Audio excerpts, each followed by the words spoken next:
राधे कृष्ण मेरे प्रियजनों। आज हम जानेंगे ऐसी 10 महत्वपूर्ण बातें जो कि गीता में श्री कृष्ण द्वारा कही गई हैं और मनुष्य को खुद से रूबरू करवाती हैं। अगर मनुष्य गीता की बातों पर सही सही अमल करे तो ना तो वो कभी असफल होता है और ना ही किसी से धोखा खा सकता है।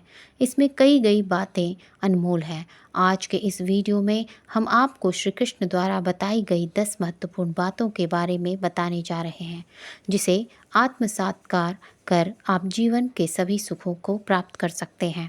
राधे कृष्ण दोस्तों, भारतीय ग्रंथ सार में आप सबका स्वागत है। पहली सीख, मनुष्य की सबसे बड़ी दुर्बलता क्या होती है? सोचिए, धन, प्रेम, अहंकार? नहीं, मनुष्य की सबसे बड़ी दुर्बलता होती है उसके रहस्य। चाहे आप कितने भी शक्तिशाली क्यों न हो, कितने भी प्रबल क्यों न हो, परंतु उसके रहस्य उसके नाश की चाबी होती है। इसलिए अगर प्रबल रहना है, शक्तिशाली रहना है, सामर्थ्य में रहना है, तो अपने रहस्य को किसी को भी न बताएं, न मित्र को ना ही शत्रु को, क्योंकि समय पड़ने पर कौन आपका शत्रु बन जाएगा इसका कहना असंभव है। विभीषण को रावण के अमृत कुंड का ज्ञान था, इसलिए राम रावण का वध करने में सफल हो सके। इसलिए उचित यही है कि आप अपने रहस्य को स्वयं तक ही सीमित रखें। दूसरी सीख, नकल ना करें। मनुष्य जीवन की परीक्षा में सफल होने के लिए क्या नहीं करता? वो परिश्रम करता है, दौड़ भाग करता है, और ये सब करने के पश्चात भी जब उसका काम नहीं बनता तो वो नकल करने लगता है ना? तनिक लौटिए अपने बचपन में और स्मरण कीजिए बचपन की स्मृतियों का। आपको क्या स्मरण हुआ? विद्यालय में जब आप परीक्षा देने जाते थे तो क्या होता था? आप न सही परंतु कोई न कोई सफलता पाने के लिए नकल ज़रूर करता था और उत्तीर्ण भी हो जाता था। परंतु जीवन की परीक्षा ऐसी नहीं होती। नकल करने वाला सफल नहीं होता।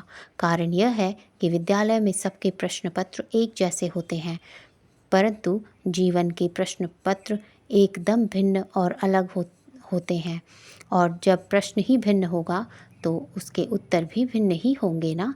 यदि आपको जीवन में सफलता पानी है तो नकल ना कीजिए, स्वयं के प्रश्नों का उत्तर स्वयं ढूंढिए और सफलता आपकी ही होगी। तीसरी सीख, सफलता और असफलता क्या है? मनुष्य का जीवन हार और जीत, विजय और पराजय, सफलता और असफलता के मध्य झूलता रहता है। आपके साथ भी ऐसा ही होता होगा। जब आप सफल होते हैं और विजय पाते हैं तो मन प्रसन्नता के आनंद के उपवन में झूमने लगता है, और जब आप असफल होते हैं तब मन पीड़ा के सागर में डूबने लगता है। परंतु वास्तव में सफलता और असफलता है क्या? तनिक ध्यान से सोचिए। ये केवल हमारी मनोस्थिति मात्र है। हमारी पराजय तब नहीं होती जब हमारा शत्रु विजय प्राप्त करता है। हमारी पराजय तब होती है जब हम पराजय स्वीकार कर लेते हैं। हम असफल तब नहीं होते जब हम लक्ष्य ना पा सकें। हम असफल तब होते हैं जब हम प्रयास करना बंद कर देते हैं। इसलिए प्रयास करते रहिए और हार न मानिए, क्योंकि जिस दिन आप हार स्वीकार करना बंद कर देंगे उस दिन जीत आपके चरणों में होगी। चौथी सीख, निष्काम कर्म की शक्ति। आप सब ने बरगद के वृक्ष को तो देखा ही होगा। क्या आपको ज्ञात है कि बरगद के वृक्ष के बीज का आकार राई जितना छोटा होता है, जबकि बरगद का वृक्ष संसार के महाकाय वृक्षों में जाना जाता है। जब उसका जन्म होता है तब उनमें वो शाखाएं नहीं होती, परंतु जैसे जैसे उसका विस्तार होता है, जैसे जैसे वो अधिक शाखाओं का भार उठाता है, अधिक पत्तियों का सृजन करता है, वैसे वैसे उसकी शाखाएं जटाएं बनकर जड़ तक पहुंचती हैं और उस वृक्ष को सहारा देती हैं। ये जीवन का बहुत महत्वपूर्ण पथ है। बिना लोभ लालच के शुभ कार्य करें, अन्य लोगों की सहायता करें। धीरे धीरे जिनकी आपने सहायता की है वो लोग भी आपके सहायक बनते जाएंगे, आपकी जड़ों को और भी बलशाली बनाएंगे, आयु मान और आकार बढ़ाएंगे। जो सहायता और निष्काम कर्म भी आपको मृत्यु के पश्चात भी मरने नहीं देगा, आपको अमर रखेगा। 5वीं सीख, ज़्यादा बोलना हानिकारक होता है। हमारा शरीर एक प्रकृति का एक महान आविष्कार है। इससे जटिल संरचना संसार में और कोई नहीं। हमारा शरीर जितना जटिल है, यदि इसे ठीक से जाना जाए तो इससे अधिक सरल ज्ञान देने वाला और कोई नहीं। हमारे शरीर में 5 इंद्रियां होती हैं जो हमें भाव, गुण और वस्तुओं का बोध कराती हैं। हमारे पास आँख है, नाक है, स्पर्श के लिए त्वचा है, कान और जिह्वा है, जिस सबका भिन्न भिन्न कार्य है। आँखों से देखना, कानों से सुनना, नाक से सांस लेना, त्वचा से स्पर्श करना और जिह्वा से स्वाद लेना। परंतु क्या आपने कभी सोचा है, प्रकृति ने हमें 2 आँखें, 2 नथुए दिए हैं, जो 2 कान दिए, स्पर्श के लिए ये पूरा शरीर दिया, परंतु जिह्वा केवल एक दी। आप जानते हैं ऐसा क्यों? क्योंकि प्रकृति चाहती है हम देखें अधिक, सुने अधिक और ज्ञान अधिक अर्जित करें, और बोले कम, क्योंकि अधिक वाचाल नाश को आमंत्रण देता है। याद रखिएगा। 6वीं सीख, अपनों की पहचान कैसे करें। ये सदा ही कहते आए हैं कि अगर ज़िंदगी में आगे बढ़ना है तो अपनों का साथ दो। सत्य कहते हैं, अपनों का साथ देना ही चाहिए, परंतु साथ देने से पूर्व ये अवश्य जान लेना चाहिए कि अपने हैं कौन।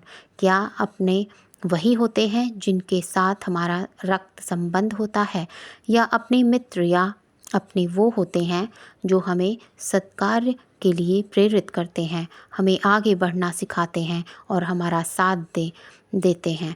वो जिनका साथ देने से समाज का नाश हो, धर्म की हानि हो, तो सगे होकर भी सगे नहीं होते। इसलिए जब आप अपनों की परिभाषा का चुनाव करें तो उन्हें अपना माने जो आपका साथ दे। 7वीं सीख, प्रगति के लिए ज़रूरी है अपनों से दूर होना। आप जिनसे प्रेम करते हैं सदा उनके समीप रहना चाहते हैं, नहीं चाहते कि कभी अपनों से दूर होना पड़े, बिछड़ना पड़े, परंतु एक समय पश्चात अपनों से दूर हो जाना उन्नति के लिए आवश्यक है। आप माता पिता हैं ना? यदि आप अपने संतान के जीवन के हर पग पर उनका मार्गदर्शन करते रहोगे तो आपकी संतान स्वयं मार्ग चुनना कैसे सीखेगी? मार्ग के कांटों से स्वयं को बचाना कैसे सीखेगी? इसलिए एक समय के पश्चात अपनों से बनाई गई दूरी सदा लाभदायक रहती है। 8वीं सीख, सकारात्मक सोच की शक्ति। आज मैं आप सबको एक कथा सुनाती हूँ। एक दिन एक व्यापारी अपने घर से निकला। घर से निकलते ही एक बिल्ली ने उस व्यापारी का मार्ग काट दिया, जिससे व्यापारी घबरा गया और वो घर लौट गया और शुभ घड़ी की प्रतीक्षा करने लगा। और जब पुनः वह अपने घर से निकला तब वह वाहन जा चुका था जिससे राजा तक पहुँच कर उससे भेंट देनी थी, लेकिन इसकी वजह से राजा को भेंट नहीं मिली। राजा क्रोधित हो गया। राजा ने उस व्यापारी का व्यापार बंद करवा दिया। इस कारण व्यापारी क्रोधित होकर घर आकर अपनी पत्नी से लड़ बैठा। पत्नी अपने बच्चों समेत अपने मायके चली गई और इस व्यापारी के जीवन में यदि कुछ रह गया था तो वो केवल अंधकार था, और इन सब का कारण वो उस बिल्ली को मानता था जिसने उसका मार्ग काटा था। ऐसा ही दूसरा व्यापारी राजा को भेंट देने निकला और उस व्यापारी का मार्ग भी एक बिल्ली ने काट दिया। वो व्यापारी तनिक घबराया, परंतु उसने आगे बढ़ना अधिक उचित समझा। राजा तक वो समय पर पहुंच गया। राजा प्रसन्न हुआ और राजा ने उस व्यापारी को अपना व्यापार बढ़ाने की अनुमति दे दी, स्वर्ण और आभूषण दिए। जब व्यापारी घर पर पहुंचा तो अपनी पत्नी को आभूषण और अपने बच्चों को देने के लिए वस्त्र थे। हर ओर प्रसन्नता थी। आप दोनों के साथ एक ही प्रकार की घटना हुई, परंतु दोनों की प्रतिक्रिया भिन्न भिन्न थी। ऐसा ही हमारा जीवन भी है। हमारे जीवन में प्रारब्ध का अपना स्थान है, परंतु उससे कई अधिक महत्वपूर्ण हमारी प्रतिक्रिया है, हमारी सोच का प्रभाव है, जो कि यही हमारे जीवन को आकार देता है। इसलिए अपनी सोच को सकारात्मक रखिए। 9वीं सीख, सफलता की कुंजी क्या होती है? हम सभी अपने जीवन में कोई न कोई कार्य करते हैं। कार्य करते करते थकान की अनुभूति भी होती है, और यदि थकान न उतरे तो कार्य करने का मन नहीं करता। हम आशा करते हैं कि कदाचित एक दिन में 24 के स्थान पर 26 घंटे भी होते तो आराम करने के लिए हमें और अधिक समय मिल जाता। हमें ऐसा अनुभव होता है कि हम बहुत अधिक कार्य कर रहे हैं, है ना? परंतु क्या आपने कभी सोचा है, जो लोग संसार में सफल हैं, उनको सफल होने के लिए दिन के केवल 24 घंटे थे, तो फिर वो सफल क्यों हुए? इसका एक छोटा सा रहस्य है। वो कार्य चुनते हैं जो उन्हें प्रिय है, जिसे करने में उन्हें आनंद आता है।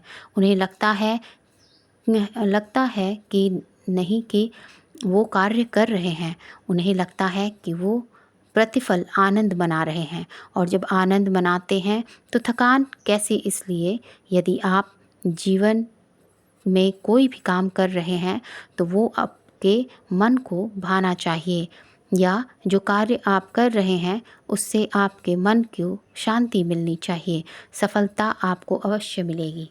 10वीं बात, समय बहुत बहुमूल्य है। कभी आपने सोचा है कि हमारा जीवन भी उस रेत की घड़ी की तरह है जो रेत नीचे गिर चुकी है? वो हमारा अतीत है, और जो अब भी ऊपर है वो हमारा आने वाला भविष्य है। और वर्तमान यह उचित स्थल है जहाँ से धीरे धीरे करके रेत गिर रही है। अर्थात हमारे पास जीने के लिए यही एक क्षण है। उसका उपयोग कैसे करना है यह हम पर निर्भर करता है।